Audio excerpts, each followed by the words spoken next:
introduction to one of my favorite people on earth, Mr. Stephen Oliver, who is with the Advisor Marketing Podcast. Now, Stephen is a true maverick, and I mean that in every sense of the word.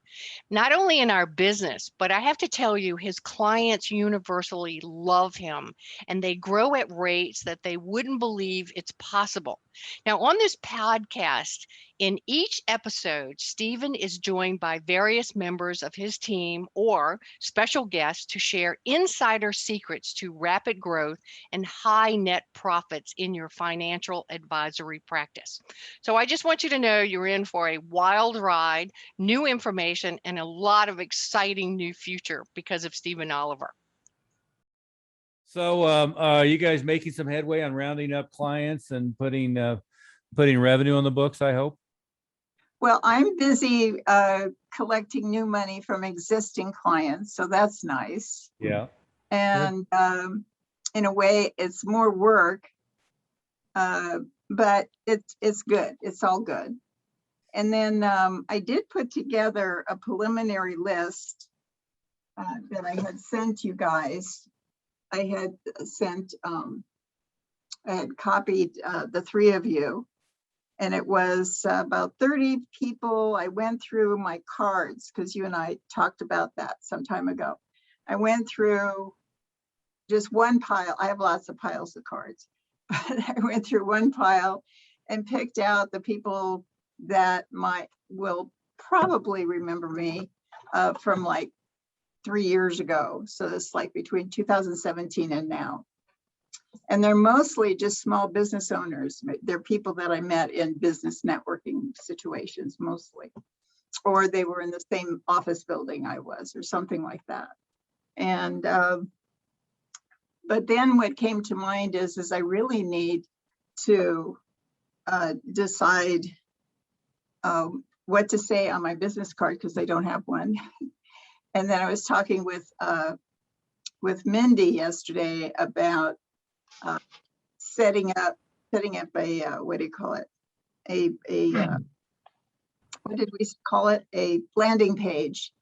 Because if I'm going to get myself situated in LinkedIn and to start setting up the marketing that you guys help us with. That I need to do that. That's the sort that has come to the top to be, I think, the first thing I need to do is to have a place for people to go to see me or find me. But in the meantime, I am starting to do more networking and what have you. Yesterday, in this office area, this suite that I'm in, there was a lady in our big conference room, and in between clients, I knocked on the door and introduced myself and asked her what she did. And she's an estate planning attorney, etc. I just finished doing my homework on her because I always like to get to know the person if I didn't really get to talk to them. So I always go on Google, I always go to their webpage to read up, on them as much as that there's going to be there. And what I have done in the past, and I'd like your feedback on, what other things I could do instead, is, when I would meet somebody like that, I'd just say, how about, I'd like to get to know more about what you do, etc. Or we could share what we both do, but I like to keep it on a you rather than a me. So I either recommend that we meet for coffee or a glass of wine or lunch, kind of thing. But I do need to have something to get to not sound like all the other financial planners.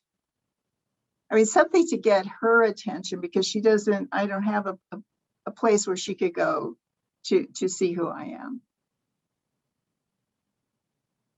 Okay, there was a lot packed in there, right? So Yeah, I mean, clearly you should have a LinkedIn profile, right? And have all that set up. You should have a Facebook business page and have that set up. Both are exceedingly easy to do. okay. You once you have a personal profile on LinkedIn, setting up a business page is exceedingly easy to do. So Okay. you have a business page, a personal page, and a personal page on Facebook, but the business page on Facebook for your business. Right now you have those three things, right? And do you have a website now for your business? It's not, I had turned it off. I think I could put it back on. I just have to take the LLC off of it because I decided it really doesn't make sense for me to continue to be an LLC. And for years, for the last 35, 40 years, I've called myself the Krasna Financial Group. And I guess I'm going through, should I really continue that name or come up with another name, another name of my business. So I need to talk with somebody to collaborate on what to call myself or what to call my business. And I do need help on putting together the material to go in LinkedIn and Facebook and all that good stuff. So if you guys could help me with that, that'd be great. Well, sure. But as far as the name, I mean, is there any particular reason to change what you've been calling yourself? I guess from the point of view that I don't want to go back to doing whatever I did before. I really am in a mode of reinventing myself, whatever that means, I don't know. But I want to feel like I'm freshened up, so to speak, that I don't go, I want to implement new ways of doing things, new attitudes, new, habits, because I have some bad habits I need to get rid of. And, my communication skills with clients and people, on the most part, I feel is really good. My closing ratio in terms of clients is very good. It's just a matter of talking to them or finding them. Okay. Well, let's start with the name thing, right? Okay. Is, to the greatest extent possible, probably, it really doesn't matter much, short of it being something that's hard to memorize, for somebody to remember, or being something where, it's Ajax Inc. And when they Google it, there's 9,000 of them, right? I just, you met Brian, he showed up for one of our meetings, but I went through this laborious exercise with him and with Peter and a couple other guys about, naming.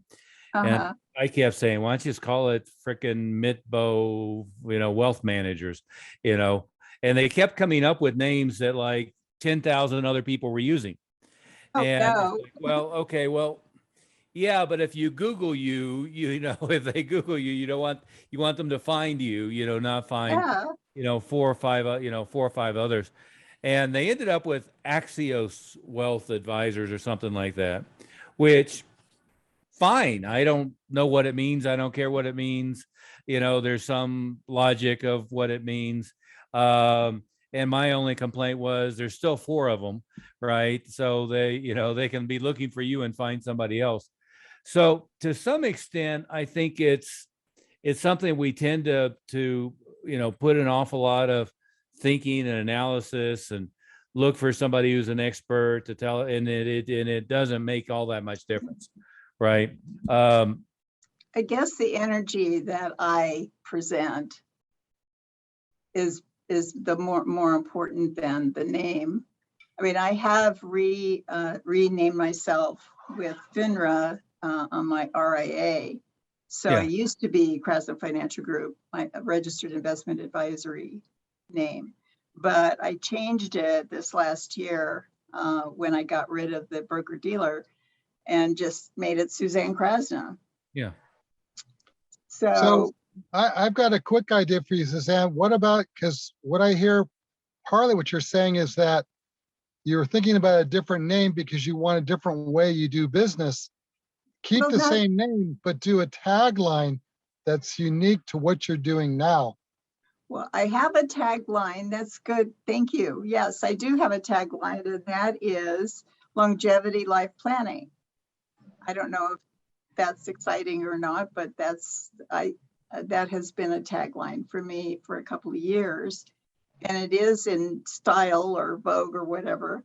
But the truth is I've always provided holistic financial planning, which has to do with people's whole life. Everything in their life, all along the way. So what do you have any ideas for taglines for me? Well, we're running far afield now, right? So okay.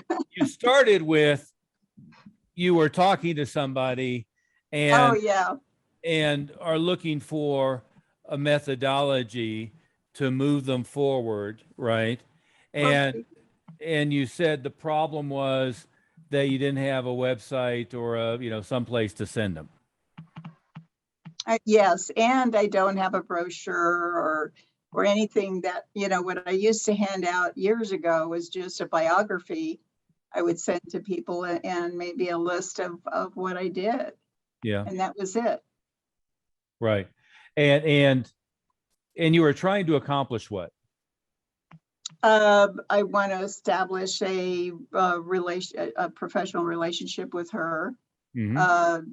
She comes, she's, I would like to, I'd like to establish a relationship with her. She seems like a very bright lady. She was born and raised in France. So yeah. I'm already impressed. But I guess I just feel like I haven't clarified really what I want to focus on moving forward. Do I want to just, everything from not doing wealth management, but just focusing on straight just financial planning? Because being a one-person shop, trying to do everything is not a good idea, which is what I've always done. Well, but just let's start back with the original premise. I meet somebody, okay, and I build a relationship, at whatever level, right? And now there's the the follow-on step. There's a great book, by the way. It's off topic, but it's called The 1 Minute Manager Meets a Monkey. It's all about delegation. Oh yeah. And the metaphor it uses is the subordinates, right? Walking up to a superior, and they've got a task, which is the monkey on their shoulder. And so now when they're talking to the superior, the monkey is straddling the two shoulders, and whoever left with the monkey won, right? So the subordinate is trying to give the manager the monkey. And so the manager is carrying the monkey home in a briefcase over the weekend while the subordinate's out playing golf. And, it's very funny the way they develop it. But to some extent, it's a good way to think about, I think, an interaction, right? If they leave the conversation with a business card and a brochure with a admonition, I'll be sure and give you a call. That's a failed interaction, right?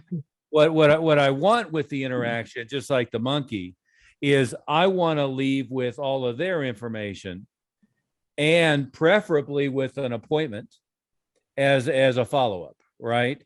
So, and it doesn't matter whether it's the networking event like we talked about 3 or 4 weeks ago, or whether it's a one-on-one interaction, or whether it was a Facebook lead coming in, is I always want it to be where at the very least I'm leaving with all of their contact information so that I could mail to them, I can email to them, I can text them, I can call them, and preferably a concrete next step.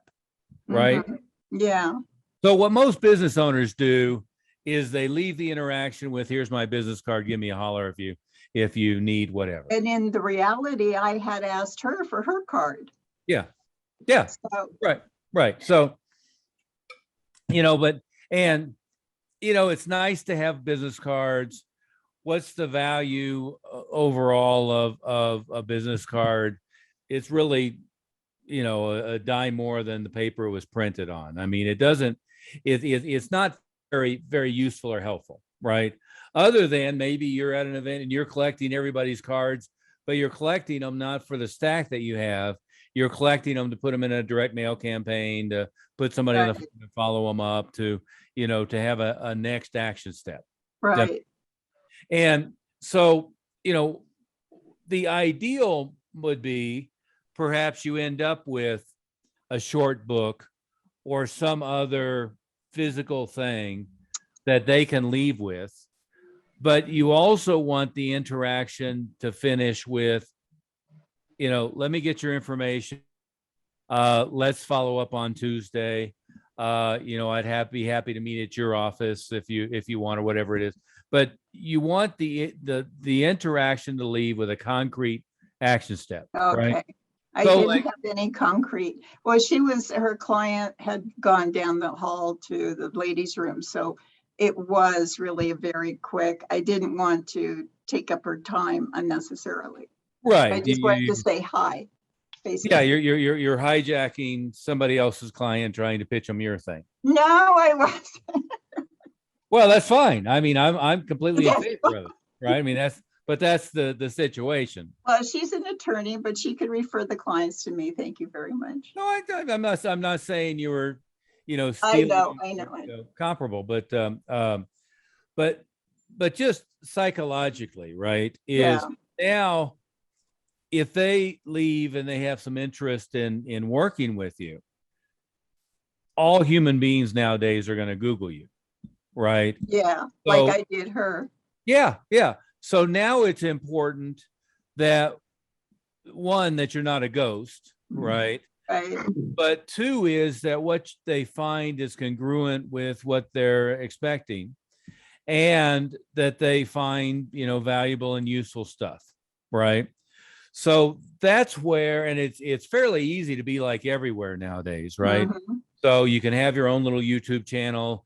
You can have your business page and your personal page in LinkedIn. You can have your business page, personal page in Facebook, and hell, there's 9,000 other, social networking platforms. You can have a little Twitter feed, and you can have an Instagram and all of that kind of crap, right?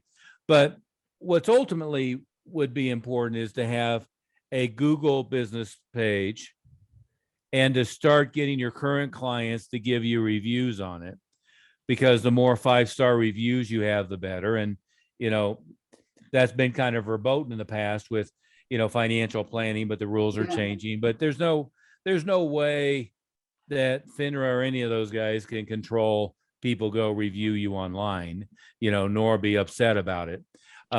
So you want to have it be when they go to look for you, which if they're going to do business with you, they will, that you show up and you look,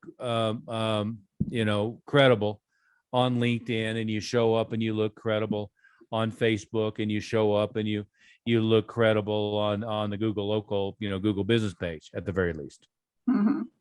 Right.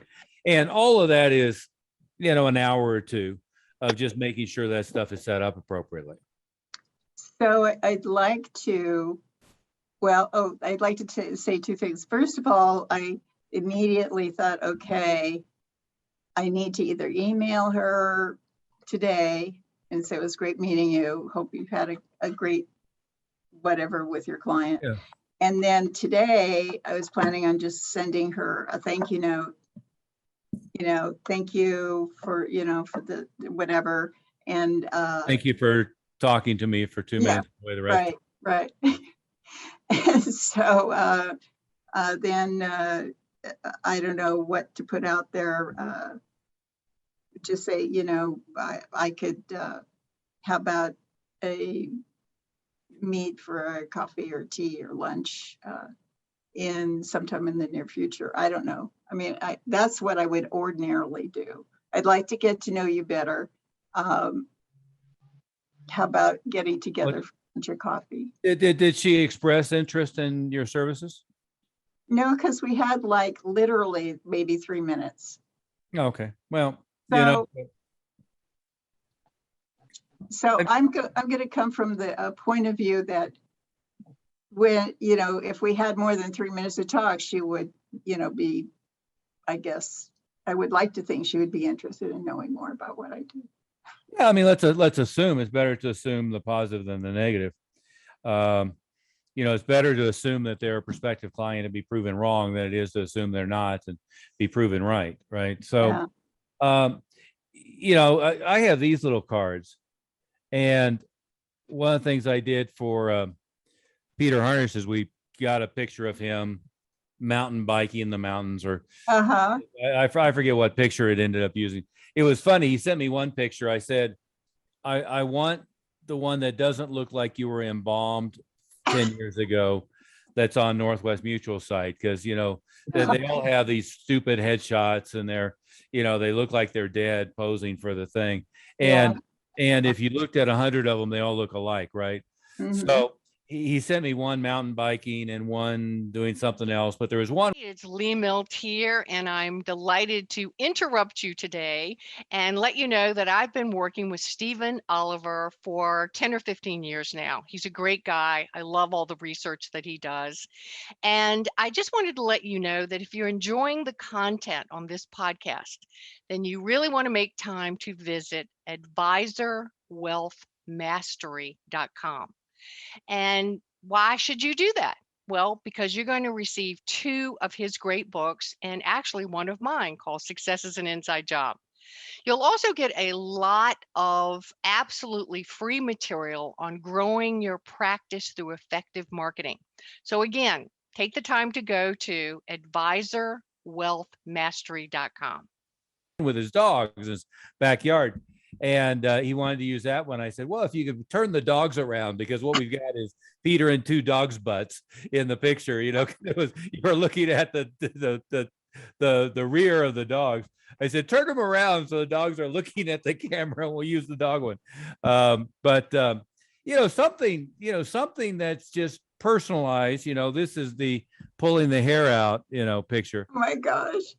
But something that's kind of personalized, that's human, that you can follow up on is always a good thing. And, with anybody that's cold contact, and it doesn't have to be, buy them lunch. Nowadays, you can set up a meeting by Zoom if you want to. But hey, here's what I do. And if I'd love to, take 20 minutes and, learn a little bit more about your situation. And if there's some opportunity for it to work together, great. If not, I can give you some thoughts and some ideas.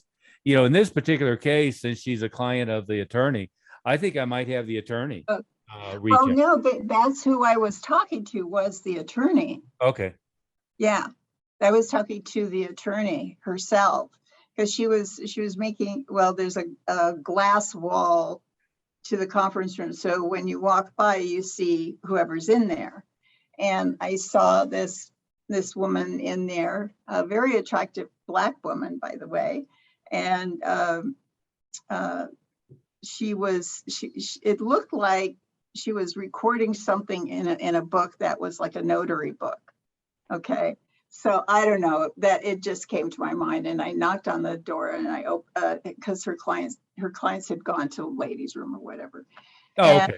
And so, yeah. And so I said, are you a notary? And I mean, anything to get something started. She said, no, I'm an attorney. I said, well, I just saw the book that you're filling out or something. It looked like something. Okay. So that context made this whole story different. Yeah. Take the attorney to lunch. Yeah. And find out more about what she does. Exactly. And figure out a good way to create a client feeder from that. Yeah. Yeah. I mean, what kind of law does she practice? Estate, probate. Well, there you go. Estate planning, probate. I mean, it's like, it's a perfect fit. I mean, just Just sit down and figure out how to feed her traffic and have her feed you traffic. You can with deals like that. There's always a number of ways to do it, right? And what anybody and everybody seems to revert to is, how do I give them 20% of the deal, or what's enough that I can give them, but relationship is much more important, right? And relationship in two ways: their relationship with their clients and them feeling like they did a good job for their clients, and certainly did a job in such a way that nothing's going to backlash at them. Right.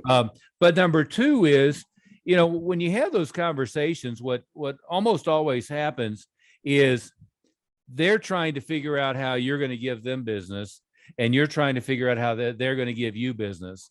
And I always try to start those conversations by giving them business and doing so much to help them that sooner or later reciprocity kicks in, and they want to help back in return, right? Now, one of the things that I was thinking of that I have thought about doing in the past is to do a joint webinar, or a joint, some kind of educational piece. Sure. Or a blog, or whatever you call that, where you're interviewing somebody. So I was thinking maybe that would be a way to provide her an opportunity, for us to work together on putting something like that on. You bet. And putting it out there. You say, hey, one of the things I want to start doing is some webinars and some live Zoom meetings for clients, former clients, prospects. And I thought maybe we could do it together, because obviously there's a lot of topics in common here, and them working with you is no skin off my nose, and them working with me is no skin off your nose. Oh yeah, well, it's a natural fit. Yeah, it's a natural fit.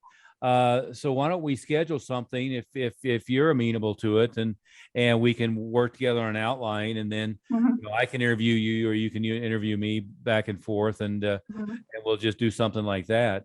And that's a great way to introduce her clientele to you, and you'd introduce your clientele to her. And it's a great way for that reciprocity piece too. Well, for both of us to be able to reach out, to all her connections that she has, I'm sure, between LinkedIn and everything, because it would be something that you would maybe put on a public thing. I don't know. Yeah.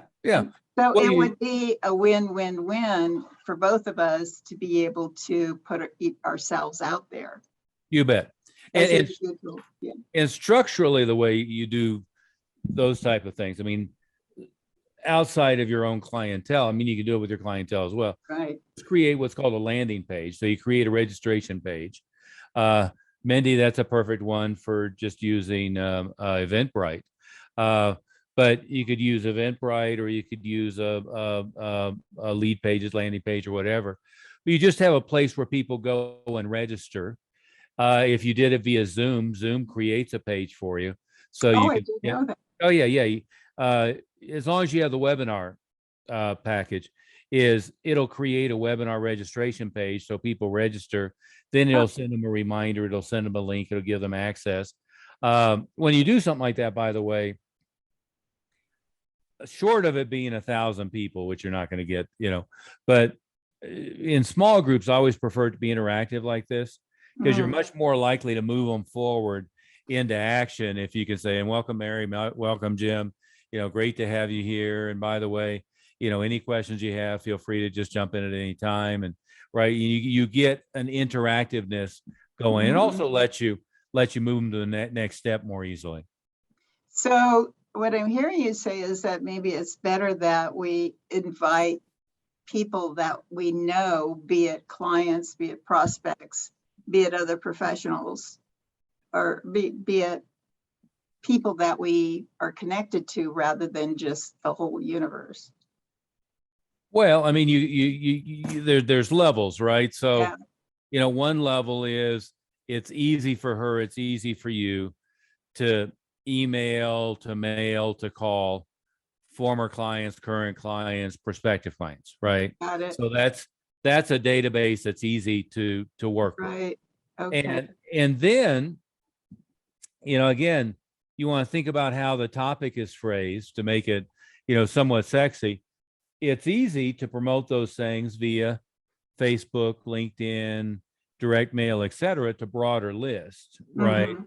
So, in this particular, more or less what topic we're talking about, it probably aims at 55 to 70, right? So you could easily target in a number of different ways geographically if you wanted to, but you could go after people at a certain income level, at a certain age level, and target that. So yeah, you can bring cold traffic in as well. The lowest hanging fruit and the easiest way to work a relationship like that is start with, why don't we do something where we invite your clients, my clients, your former clients, my former clients, your prospective clients, my prospects, and we'll do an interactive thing. And if that works out well, we can, promote the recording to a broader list of people who we haven't worked with, and use it as a lead magnet and so forth. So that's Exactly. that's a fairly easy way to do that. So so to me, that's, since I don't have a ton of clients or a ton of prospects that I've been nurturing for the last 5, 10, 20 years, that was something that I've always felt was something that was substantial to bring to another professional that I am looking for them to be a what do you call it? A COI, whatever that is. What's a COI? Circle of influence. Yes, thank you. Yeah. To be able to talk about doing something that can help them and me, but really be able to partner up on doing things like that. Yeah. But again, if you lead the conversation always, in my view anyway, with what you can do for them, right? Yeah. And that's where I would be coming from. Yeah.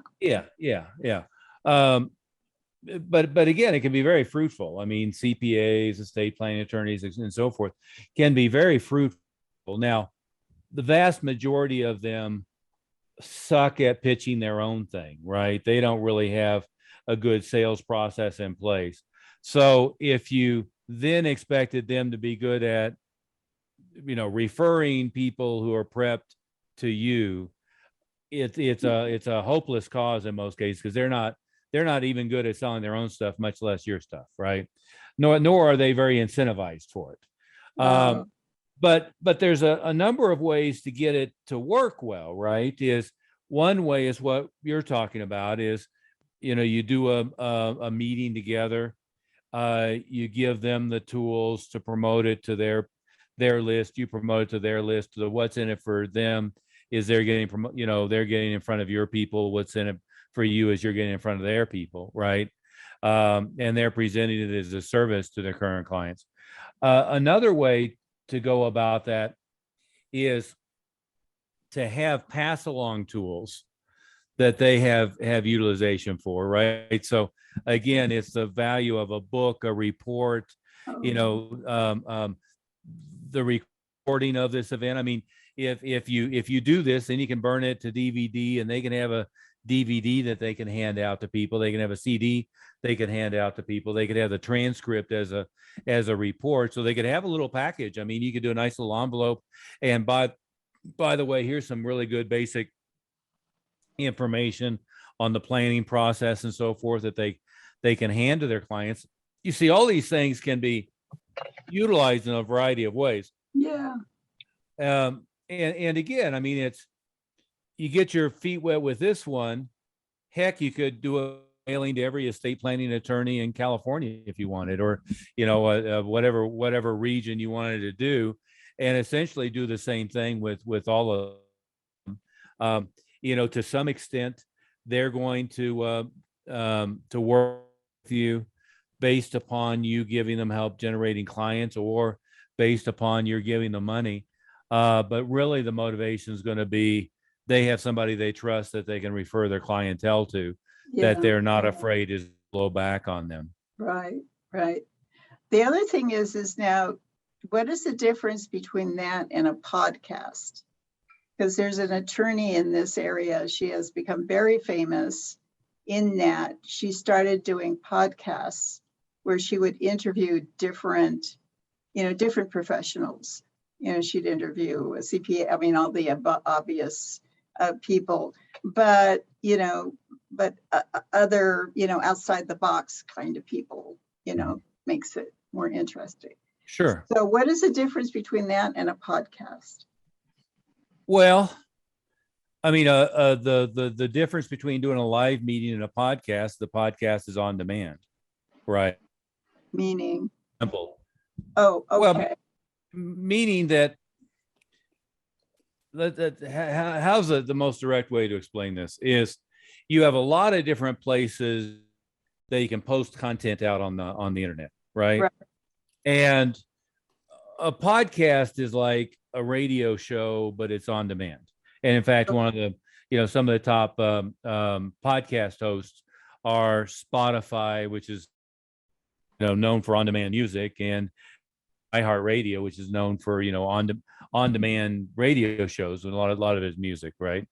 So you've got, if you produce like this Zoom video with somebody as a webinar or as a live Zoom meeting, the element of it that's different is that it's live.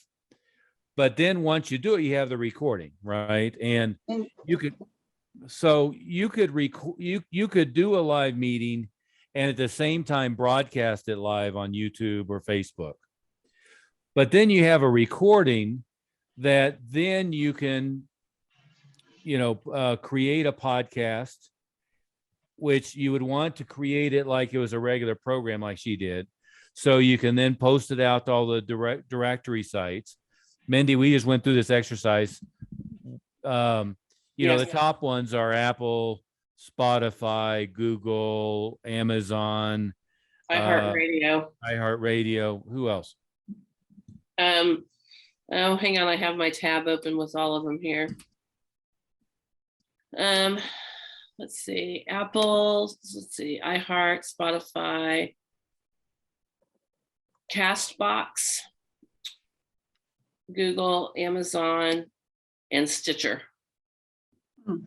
Yeah. So, but in search, Google's the 800-pound gorilla, and podcast, Apple's the 800-pound gorilla, right? So, once you have the content, it can become a YouTube channel. And the only difference really between a podcast and a YouTube channel is the hosting platform, right? Is most people will access YouTube to watch a video, where most people will access a podcast on Apple to listen to it as audio, right? But you can post video and audio of a podcast, like Joe Rogan is the #1 podcast in the country, I believe.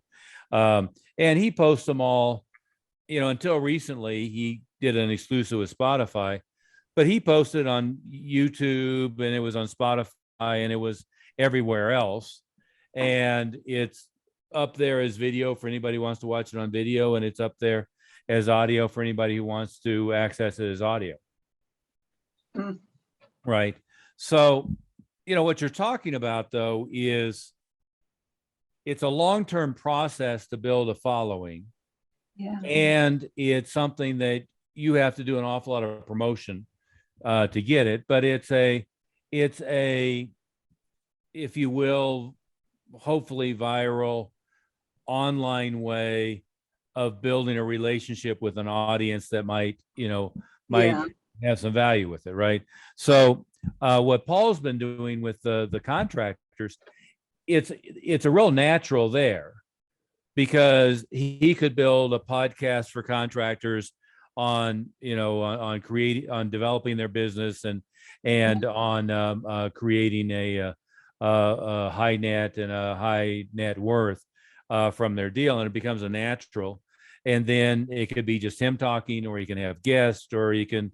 It's Lee Milt here, and I'm delighted to interrupt you today and let you know that I've been working with Stephen Oliver for 10 or 15 years now. He's a great guy. I love all the research that he does. And I just wanted to let you know that if you're enjoying the content on this podcast, then you really want to make time to visit advisorwealthmastery.com. And why should you do that? Well, because you're going to receive 2 of his great books, and actually one of mine called Success is an Inside Job. You'll also get a lot of absolutely free material on growing your practice through effective marketing. So again, take the time to go to advisorwealthmastery.com. Any combination of the two. I could be your guest. Yeah. But then what happens is when he's interacting with the association, he can have the association promote the the podcast. There's not, in the case of that example, I'm guessing, but I don't think there's a lot of general contractors who are intentionally searching Apple Podcasts for business development content. Yeah. So it's not like it's going to be found organically, but you can promote it. And the nice thing about a podcast environment is that they start to feel like they have a relationship with you. It's why whether it's what's his name, Howard Stern and Limbaugh, right? They've always been the number 1 and number 2 radio personalities in the world, and people would listen to them for 3 hours. By the way, if you ever seen the movie, what was it called? Private Parts. Oh no, I didn't. The movie that was based on Stern's book was hysterical, but there's a great scene that I like in there, and they had picked him up from DC, and he had gone to WABC, I think, or WNBC in New York, and everybody was pissed off that they had hired him. They hired him sight unseen.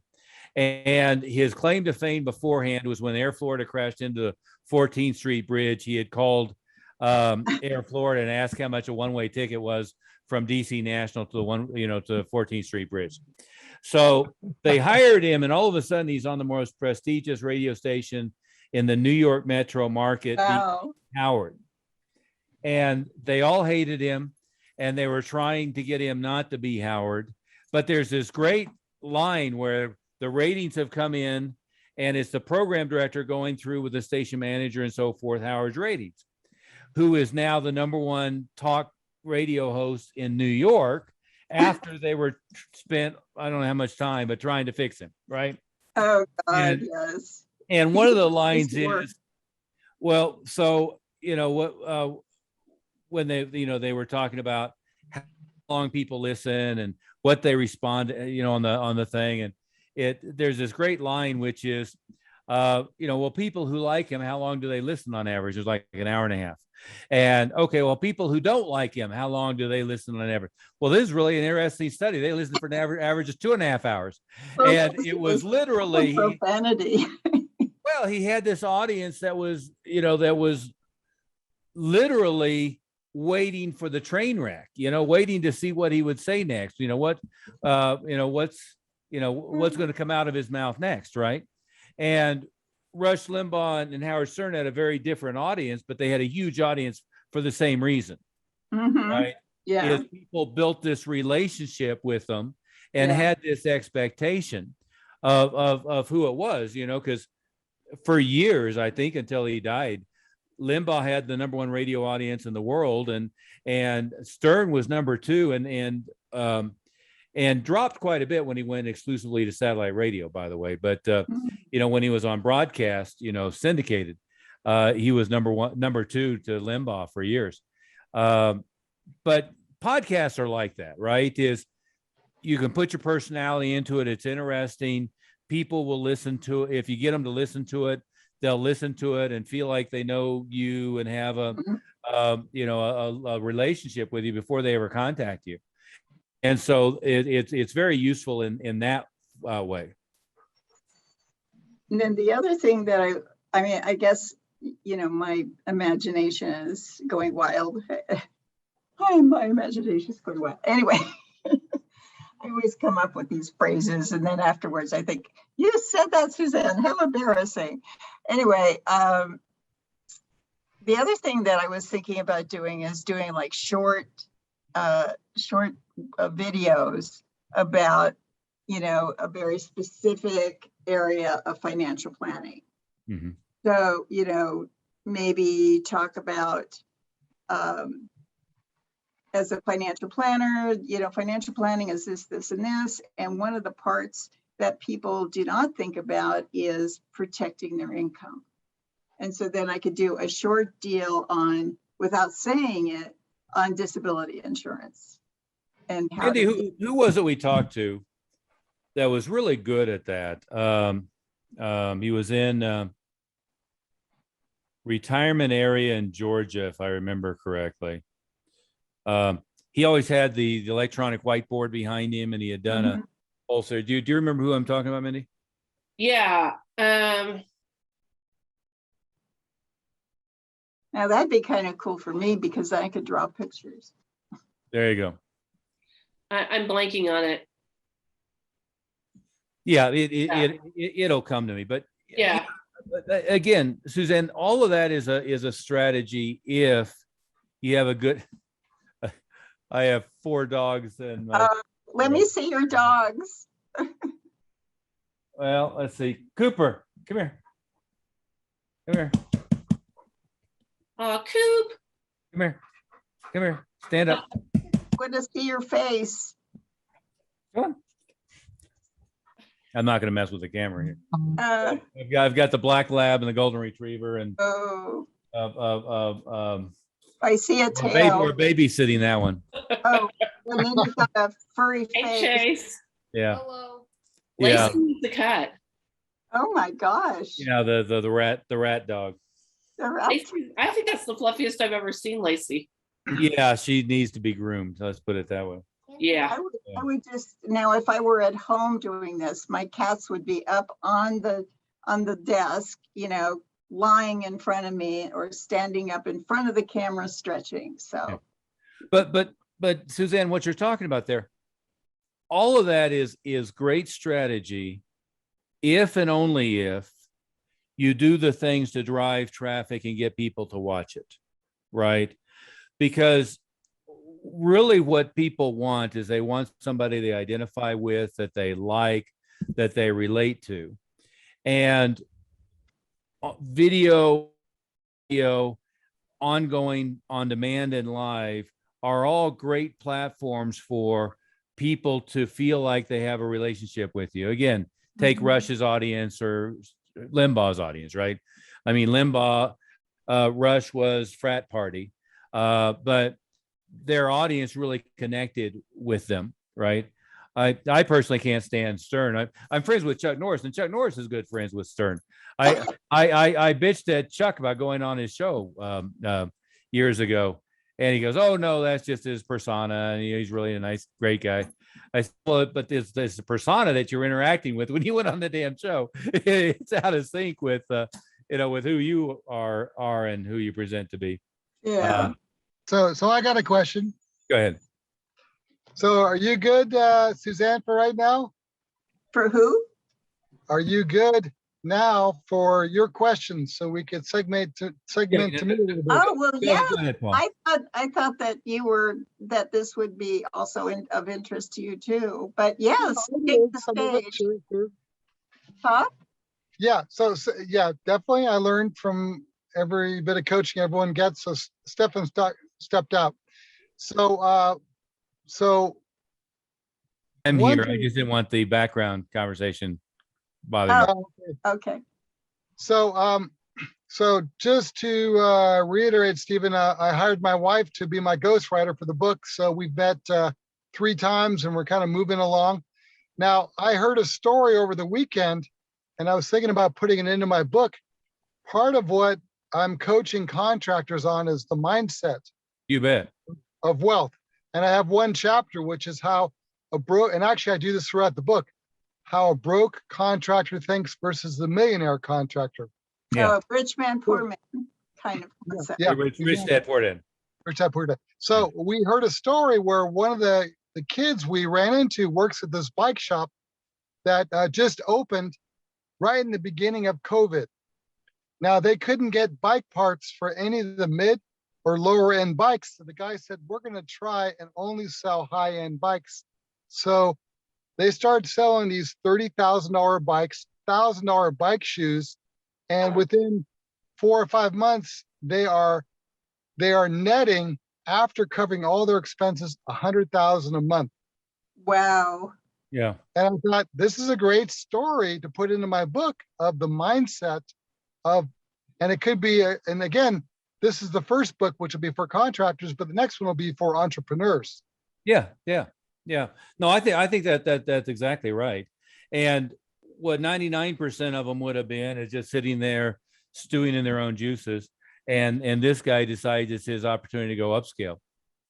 Well, the thing is too, is that your contractors are entrepreneurs already. Yeah. But they probably don't have the mindset. They don't look at what they do as being an entrepreneur.